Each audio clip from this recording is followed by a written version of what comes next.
Bonjour tout le monde. Alors, hier j'ai trouvé le sujet de la vidéo du jour parce que je suis allée dans une des écoles dans lesquelles j'enseigne et j'ai assisté à ce qu'on appelle des consultations supervisées. Et pendant ces consultations supervisées, il s'avère que les demandes ont été sur des maux digestifs et de la perte de poids. On est au printemps, on a toujours envie de perdre du poids. Et à chaque fois, en fait, moi, j'ai ressenti qu'il y avait énormément d'émotions. Donc aujourd'hui, on va parler d'alimentation. Et on va parler d'alimentation avec la partie émotionnelle de l'alimentation. Quelque chose qu'on oublie souvent. Donc je vais essayer de vous apporter les informations que j'ai de l'expertise des différentes personnes que j'ai accompagnées justement dans la perte de poids. Alors, tout d'abord, pourquoi vous avez envie de perdre du poids? Est-ce que c'est pour vous? Est-ce que c'est parce que vous êtes essoufflé quand vous montez les escaliers? Est-ce que c'est parce que vous avez du mal à serrer, à fermer, votre pantalon? Est-ce que c'est parce que vous avez des douleurs articulaires, par exemple? Est-ce que c'est parce que votre médecin vous a dit, écoutez, maintenant, vous avez du diabète, vous avez du cholestérol, il est temps de faire quelque chose? Ou est-ce que c'est, entre guillemets, tout simplement parce qu'il y a l'été qui arrive et que vous voulez vous mettre en maillot de bain? Est-ce que c'est parce que votre mec ou votre nana vous demande de perdre du poids? Est-ce que c'est parce que la société vous demande de perdre du poids? Est-ce que c'est parce que votre famille, votre maman, votre papa vous demande de perdre du poids? Ça va déjà être la première question. Ensuite, donc on va aller chercher déjà toutes les émotions qui sont là-dedans. Pourquoi je veux perdre du poids? Voilà. Quelle est la cause de cette décision? Ça, c'est très important. Ensuite, on va aller chercher quel est votre lien avec l'alimentation. Et ça, on va souvent le chercher entre guillemets dans l'enfance, c'est-à-dire que comment étaient vécues les périodes où on mangeait dans votre enfance? Est-ce que on vous a obligé à finir votre assiette en vous disant y a des gens qui mangent pas, toi tu as à manger dans l'assiette, donc finis dans l'assiette, c'est pas poli? Ou mamie a passé 3 heures en cuisine pour te faire à manger, donc respecte mamie et finis ton assiette? Est-ce que vous étiez plutôt dans on va dire dans un univers où maman ou papa faisait déjà attention et vous avez vécu entre guillemets dans les régimes multiples de vos parents ou de vos frères et sœurs? Quel était votre lien avec la nourriture lorsque vous étiez enfant? Qu'est-ce qu'on vous a inculqué? Est-ce qu'on vous a obligé à prendre 3 repas par jour, par exemple? Est-ce qu'on vous a obligé à faire un 4 heures quand vous rentriez de l'école? Est-ce que la société vous oblige à? Parce que cette société aujourd'hui, entre la publicité, entre les copains, les copines, les réseaux sociaux, etc., souvent on vous oblige à faire des choses, comme on vous oblige à perdre du poids, comme on vous oblige à manger certains aliments, etc., etc. En tout cas, ce qu'il faut entendre, c'est que notre lien à la prise de poids et à l'alimentation sont... on est des humains en fait, hein, donc on a de l'émotion, on a des sentiments à l'intérieur, des ressentis, des sensations à l'intérieur de nous. Et il y a 2 impacts très importants de ces émotions, enfin en tout cas des liens très étroits entre nos émotions, l'alimentation, le passé et le regard que l'on a sur notre poids et notre prise de poids. Donc, pourquoi vous mangez de cette manière-là? Comment ça s'est passé dans votre enfance? Quel était le lien avec la nourriture? Et puis ensuite, pourquoi vous voulez perdre du poids? Ça, c'est des questions que vous allez peut-être mettre par écrit pour pouvoir les lire, les relire et essayer d'y répondre pour travailler sur ces émotions. Parce qu'aujourd'hui, on sait que notre cerveau répond à notre alimentation par le biais, entre guillemets, de nos intestins et du fameux magnifique nerf vague qu'on appelle aussi le nerf numéro 10, le nerf pneumogastrique. Alors, qu'est-ce que je voulais vous apprendre de plus aujourd'hui? Eh bien déjà, c'était le rôle très important des émotions dans l'alimentation et dans la prise de poids. Qu'est-ce que ça veut dire? Ça veut dire qu'en fait, très souvent aujourd'hui, lorsque l'on mange, on se remplit. Pourquoi on se remplit? Et souvent, on se remplit de sucre. Pourquoi on a des envies? Pourquoi on a des pulsions de sucre? Qu'est-ce qui nous manque? Alors, il y a toujours de la physiologie dans mes vidéos. Qu'est-ce qu'il faut se rappeler? Lorsque l'ovule a rencontré le spermatozoïde et lorsque cet ovule a choisi le spermatozoïde, ils vont du bout de la trompe remonter toute la trompe et aller faire la nidification, donc créer leur nid à un endroit bien particulier au niveau de l'utérus. Et l'endroit n'est pas choisi par hasard. Cet endroit, c'est quoi? C'est l'endroit où l'utérus sécrète du sucre.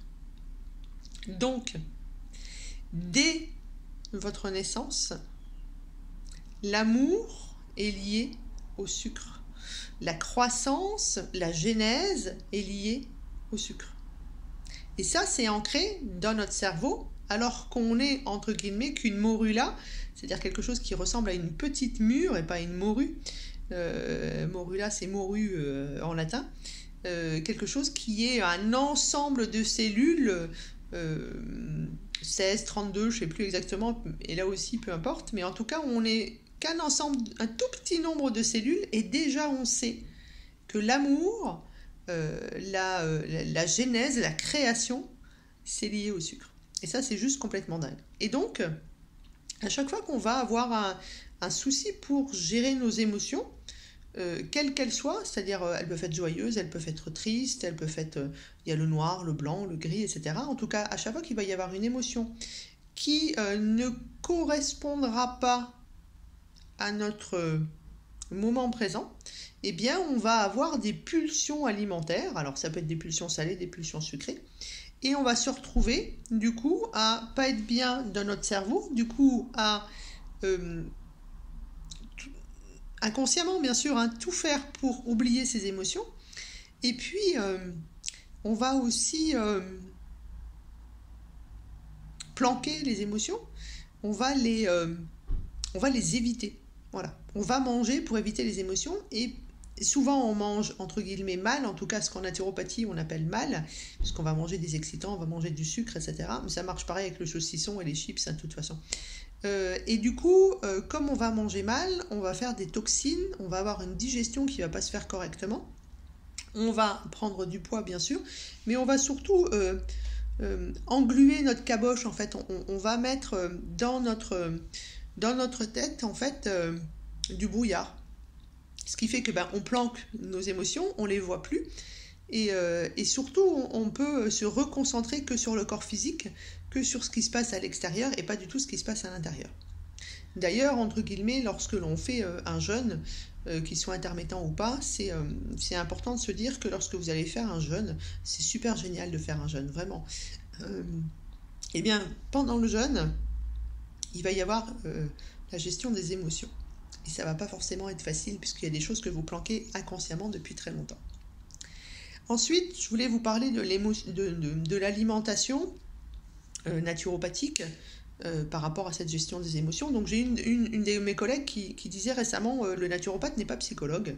Effectivement, on n'a pas un diplôme d'état de psychologue. Cependant, on a quand même, en tout cas dans les vraies écoles, lorsque l'on fait une vraie école de naturopathie, c'est pas facile, vous vous souvenez, puis ça coûte un petit peu d'argent, mais en tout cas quand on fait une vraie école de naturopathie, on apprend la gestion du corps mental, on apprend plein de choses pour vous aider.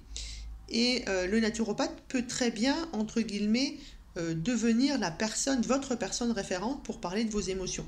On sait faire, on a appris, et puis, en tout cas ça c'est le retour de mes consultants, après une première consultation de naturopathie ou après un premier massage, une réflexologie ou des choses comme ça, eh bien, comme on a échangé beaucoup d'informations, on se connaît et les gens nous font confiance.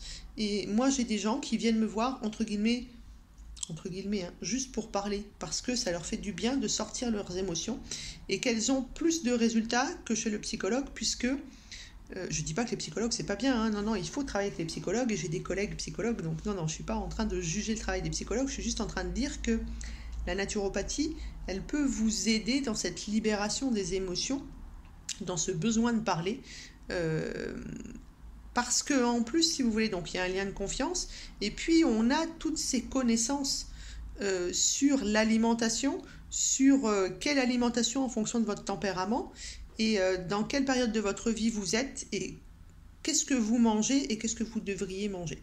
Voilà, donc entre parenthèses, la naturopathie, le naturopathe aussi, puisque j'ai des collègues masculins, peut très bien vous aider sur la gestion de vos émotions par rapport à l'alimentation. Ça, c'était important à dire aussi, même si on n'a pas un diplôme d'état de psychologue. Ensuite, je voudrais revenir sur... donc, on a parlé des émotions, on a parlé de la gestion du poids, comment on mangeait, pourquoi on voulait maigrir, etc.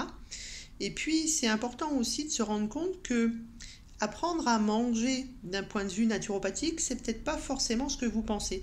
C'est-à-dire qu'on va pas manger que des graines, on va pas manger que du cru, en tout cas chez moi ça marche pas comme ça.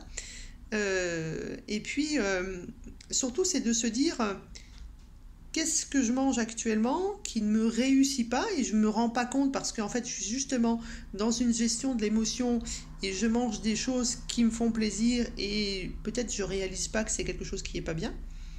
Et puis se dire perdre du poids avec la naturopathie, ça ne veut pas dire enlever des choses. Vous savez que moi, quand les gens viennent chez moi, pour perdre du poids, par exemple, je rajoute des choses, puisque vous êtes en carence.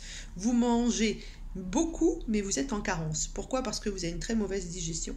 Je vous rappelle que la digestion, c'est censé prendre 25% de votre énergie quand elle fonctionne très bien. Aujourd'hui, vous êtes au moins à 60% d'énergie, voire 100%, c'est ce qui fait que vous avez cette grosse fatigue post-prandiale juste après le repas.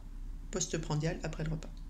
Donc, en naturopathie, si vous avez envie de perdre du poids, il va d'abord falloir changer votre regard par rapport aux aliments que vous faites rentrer tous les jours dans votre corps.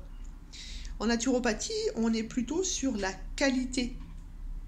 La quantité, entre guillemets, bien sûr que si vous mangez 3 plats de pâtes, 1 kilo de pâtes à chaque repas, on va vous parler de cette quantité. Maintenant, ce qui est le plus important pour nous, c'est la qualité. Alors la qualité, ça ne veut pas dire, ça je vous le dis à chaque fois, qu'il faut aller manger bio. Ça veut dire qu'il faut réapprendre à se faire à manger et acheter le moins de choses toutes prêtes possible. C'est-à-dire on va acheter, ça c'est ma définition, ok, c'est comme ça que je fonctionne depuis un certain nombre d'années. C'est du brut, du local et de saison. Alors, je suis ok avec vous, hein, au mois de mars, on n'en peut plus des pommes de terre, des choux, etc., etc. Mais on a une solution, hein, c'est d'avoir un congélateur et d'avoir l'été préparé des choses, d'avoir mis au congélateur, de pouvoir manger des choses qui sortent un peu de cette alimentation de saison en fin de saison. Donc en tout cas, la base, c'est ça. C'est du brut local de saison. Si c'est bio, c'est encore mieux, mais pas du bio qui vient de Chine ou du bio qui est en supermarché, vous vous souvenez. Et puis, on va faire la chasse à tout ce que vous pensez être des amis et qui en fait sont des faux amis. Et je vais prendre plusieurs exemples. Le premier, ça va être l'alcool. Aujourd'hui, on ne sait plus vivre. Alors, je vais faire exceptionnellement une généralité. On ne sait plus faire la fête, on ne sait plus vivre sans l'alcool. L'alcool, c'est 100% de sucre, ça tue votre foie, ça tue votre cerveau, et surtout, c'est uniquement des toxines et uniquement du sucre. C'est-à-dire qu'un verre d'alcool, c'est X morceaux de sucre, c'est X tablettes de chocolat. Personnellement, je préfère manger un carré de chocolat noir plutôt que de boire un verre d'alcool. Ça ne veut pas dire qu'il ne faut pas boire de l'alcool. Ça veut dire qu'aujourd'hui, boire de l'alcool, c'est comme vous buvez un verre d'eau. Et je rajoute d'ailleurs que l'alcool, en plus d'être du sucre, en plus de foutre en l'air votre foie, votre cerveau, votre corps, d'acidifier votre corps, puisque c'est du sucre, et donc d'être le lit d'inflammation et de tous les maux qu'on voit aujourd'hui, eh bien, l'alcool, il ne faut pas oublier que c'est un excitant, et que ça déshydrate. Et c'est pour ça que quand vous faites la fête le soir, vous buvez de l'eau toute la nuit et vous dormez très mal, parce que c'est un excitant. Ensuite, un autre faux ami qui fait partie de notre vie, c'est le café. Une tasse de café, c'est un excitant. Donc vous avez l'impression d'avoir de l'énergie, et bien sûr, parce que c'est de la caféine, donc vous avez un regain d'énergie derrière le café. Cependant, derrière, qu'est-ce qui se passe? 1, vous êtes déshydraté. 2, il y a le pic de chute d'énergie dans l'autre sens.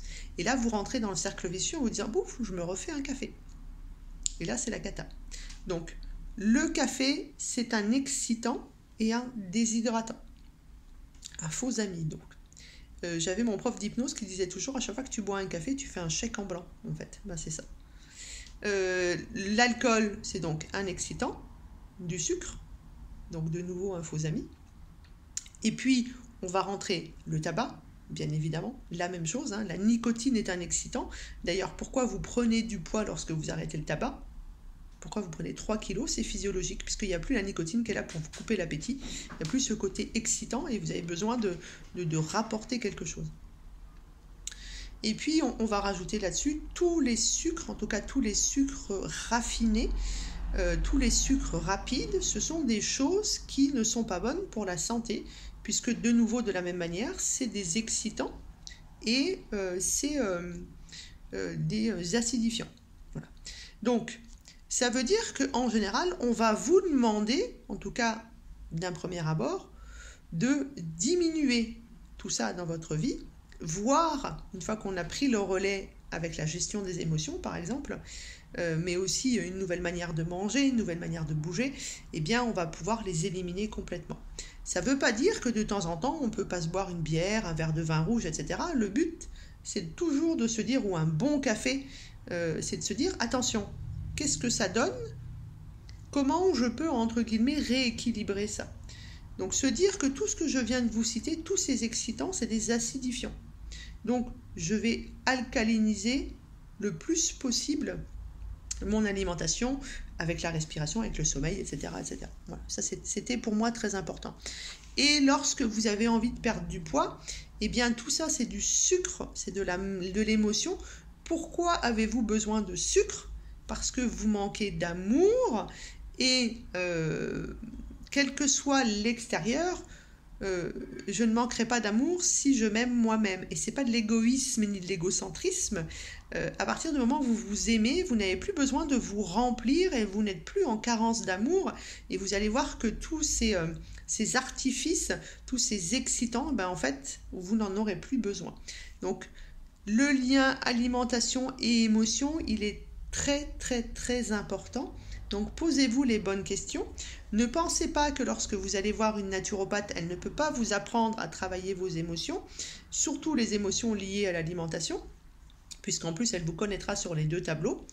Et puis également, quand vous voulez perdre du poids, ne pensez pas qu'on va vous enlever des choses. Ça, c'est ce qui se passe quand on fait des régimes, quels qu'ils soient. Je ne vais pas citer tous les régimes qui existent. On vous enlève des choses. Et donc au bout d'un moment, eh bien, comme il vous manque quelque chose, comme vous avez une ceinture sur le cerveau, eh bien derrière, qu'est-ce qui se passe? Eh bien, vous replongez, et vous replongez plus profondément et vous reprenez du poids. Et puis là-dessus, on peut rajouter la chirurgie bariatrique, etc., où on ne vous apprend pas à manger d'ailleurs. Et d'abord, on vous met un anneau virtuel d'abord, puis un anneau, puis une sleeve, puis un bypass, etc. Puis vous changez strictement rien dans votre gestion des émotions, vous changez rien dans votre manière de manger, dans votre manière de bouger aussi, et du coup vous reprenez du poids, puis au bout d'un moment il n'y a plus de solution puisqu'on vous a enlevé les 3/4 de l'estomac et la moitié de l'intestin, sans compter toutes les carences qui sont derrière. Donc, lorsque on veut perdre du poids, en tout cas en naturopathie, on va vous rajouter des choses qui vont faire du bien à votre cerveau, on va gérer vos émotions. Et puis, il ne faut pas oublier que en fait, notre corps, c'est un métabolisme de base, c'est-à-dire que c'est de l'anabolisme et du catabolisme. Ça veut dire que je vais assimiler et je vais brûler. Et c'est ce que les diététiciens appellent les calories en fait. Chez nous c'est un petit peu différent, mais c'est ça aussi. C'est si je veux, entre guillemets, effacer mes rondeurs, perdre du gras, qu'est-ce que je vais faire? Je gère mes émotions, je gère ma qualité, et puis derrière, je vais faire de l'activité physique. Et là aussi, vous avez peur. Vous vous dites, mon Dieu, l'activité physique, mais moi, je ne fais pas de sport du tout. Ce n'est pas nécessaire de faire du sport. L'activité physique, c'est de la marche, Vous déroulez le pied, ça va augmenter la circulation du sang. Vous marchez pieds nus quand vous avez des endroits où vous pouvez marcher pieds nus. Et c'est 30 minutes par jour, 15 minutes aller, 15 minutes retour. C'est-à-dire rien du tout. Et avec ça, vous augmentez la circulation du sang, plus de fluidité, donc une circulation de la lymphe qui marche mieux aussi. Donc je sors plus les toxines, je fais plus pipi, et du pipi qui sert à quelque chose. C'est bien mieux que de prendre des trucs qui vous font pisser de manière artificielle. Hein.